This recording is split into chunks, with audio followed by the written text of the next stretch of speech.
¿Qué tal? Bienvenidos sean a esta sección donde hacemos un breve resumen de los capítulos correspondientes al año bíblico.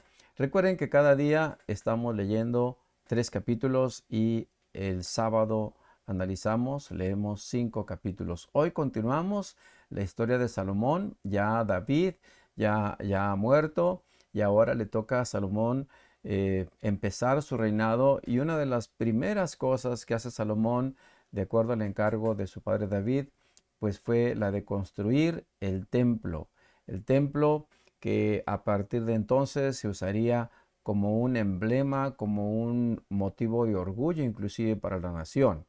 Recuerden que hasta este momento, pues toda la adoración a Dios se hacía en una carpa, en el santuario. Sin embargo, Salomón, bueno, desde David tenía la inquietud, pero es Salomón a quien le corresponde construir un templo, ya un espacio fijo, estable para adorar a Dios. Y eso lo encontramos en los capítulos 2, 3 y 4 de Segundo de Crónicas. Empieza en el capítulo número 2, el versículo número 1, diciendo lo siguiente, diciendo que Salomón decidió construir un templo para honrar el nombre del Señor y también un palacio real para sí mismo. Y entonces dice el versículo 2 que reunió una fuerza de 70,000 obreros, 80,000 hombres para extraer piedras de las canteras en la zona montañosa y 3,600 capataces. Sin duda, una gran cantidad de personas reunidas para hacer este proyecto, tanto de la construcción del templo como de su palacio. Más adelante menciona que Salomón pide apoyo al rey Hiram de Tiro, y entre las peticiones le dice lo siguiente: envíame entonces un maestro artesano que pueda trabajar el oro, la plata, el bronce y el hierro, así como las telas de púrpura, escarlata y azul. Debe ser un experto grabador que pueda trabajar con los artesanos de Judá y de Jerusalén que mi padre David seleccionó. Y saben ustedes a quién envió. Y entonces dice el versículo número 13 que el rey Hiram le dijo lo siguiente: te envío un maestro artesano llamado Huram Abí, un hombre sumamente talentoso. Y ahora conozcamos un poco a este hombre Huram Abí. Dice lo siguiente, que su madre es de la tribu de Dan en Israel, es decir, por parte de su madre era israelita, aunque su padre era de Tiro. Y noten la definición, el currículum de este hombre. Dice lo siguiente: es hábil para trabajar el oro, la plata, el bronce y el hierro, y también la piedra y la madera. Es hábil para trabajar con telas de púrpura, azul, escarlata y con lino fino. También sabe grabar y puede realizar cualquier diseño que se le pida. Trabajará con tus artesanos y con los que nombró mi señor David tu padre. Qué habilidad de plano tenía este hombre, que podía hacer tantas cosas. Y cuando vemos un poco su origen, nos damos cuenta que su madre era de la tribu de Dan. Y eso nos remonta al momento cuando Moisés iba a diseñar el tabernáculo y el santuario. Y esa referencia la encontramos en Éxodo. Noten ustedes que cuando Dios le pidió a Moisés que le construyera un tabernáculo, un santuario, Dios le dijo que iba a capacitar a personas, a israelitas, para que fueran hábiles en el diseño de todas las partes artesanales del santuario. Y entre las personas especiales había dos en especial. Recuerdan ustedes que uno de ellos era precisamente Aholiab, y el otro era Besaleel. Besaleel y Aholiab. Besaleel provenía de la tribu de Judá. Pero es interesante que Aholiab, dice Éxodo 31:6, que Aholiab, estas son palabras de Dios, dice: he designado personalmente a Aholiab, hijo de Isamac, de la tribu de Dan, para que sea su ayudante. Además, he dotado de habilidades especiales a todos los expertos artesanos para que puedan hacer todo lo que me ha dado construir. Es decir, aquí encontramos entre Aholiab, que había sido el, la persona designada por Dios para construir el santuario, junto con Besaleel, encontramos que hay una relación muy estrecha entre este hombre llamado Aholiab y el que escoge eh, Hiram para enviárselo a Salomón, que es Huram Abí. Así que tenemos a dos personajes hábiles. Los dos están, digamos, emparentados, pertenecientes a la misma tribu. Así que, pues no hay casualidad, sencillamente Dios está dirigiendo la obra y de la misma familia, de la misma tribu de la que descendía Aholiab, que había diseñado junto con Besaleel todas las partes del santuario, de esa misma familia, de esa misma tribu, descendía Huram Abi. Así que aquí tenemos pues a dos personas emparentadas con habilidades muy semejantes. En el capítulo número 3 dice que Salomón comenzó a construir el templo del Señor en Jerusalén en el monte Moria. Y este monte Moria es muy importante porque guarda pues un significado especial en el registro bíblico.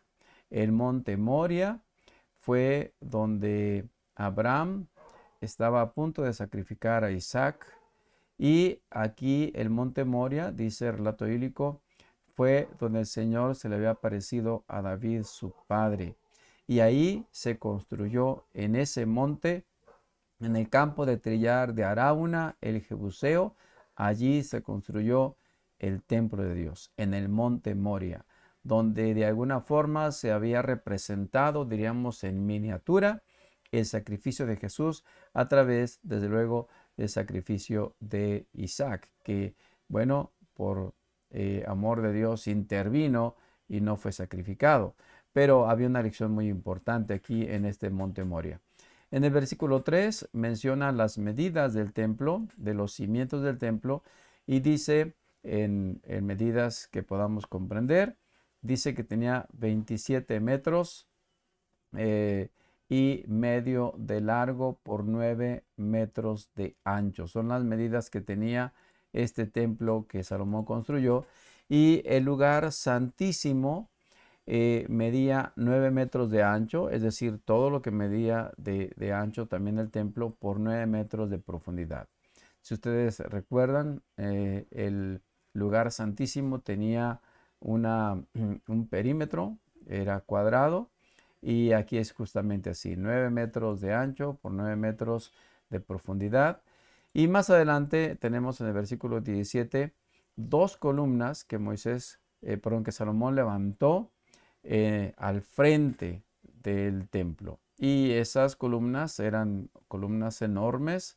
Una se llamó Jaquín y la otra se llamó Boaz. Así que estas columnas tenían nombre, y de esta manera encontramos que estas columnas estaban en la entrada como una manera de dándoles la bienvenida a todos los que asistían al templo.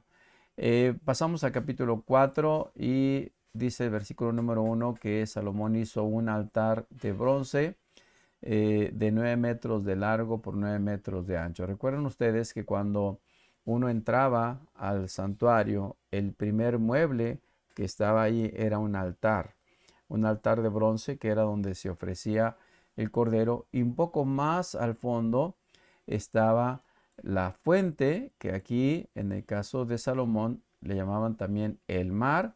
Dice que era como un enorme tazón redondo que tenía agua y medía 4 metros y medio de borde a borde, y llamado el mar. Tenía 2 metros con 30 centímetros de profundidad, así que había agua suficiente, cerca de 14 metros de circunferencia, y era el segundo mueble. Cuando uno entraba al santuario, el primero era el altar, y luego estaba el mar, que era donde se lavaban los sacerdotes después de hacer el sacrificio. Y más adelante, en el capítulo 4, versículo 7, viene ya la parte de adentro del santuario, en la parte llamada lugar santo, y dice que Salomón fundió 10 candelabros de oro según las especificaciones que se habían entregado y los colocó en el templo. 5 los colocó al lado sur y 5 al lado norte.